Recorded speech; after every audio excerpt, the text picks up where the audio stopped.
కోవెలలో శశికాంతులతో నన్ను చేరుకు గృహదేవతవై ఒడి చేర్చుకు శాంతులతో శృతి చేసుకో ప్రియలాహిరిలో లోకమందులేని హాయి అందుకోని కోటి జన్మలన్నీ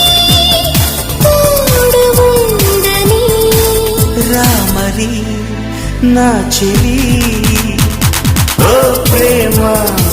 హృదయ వీణ నీవమ్మ ప్రాణమా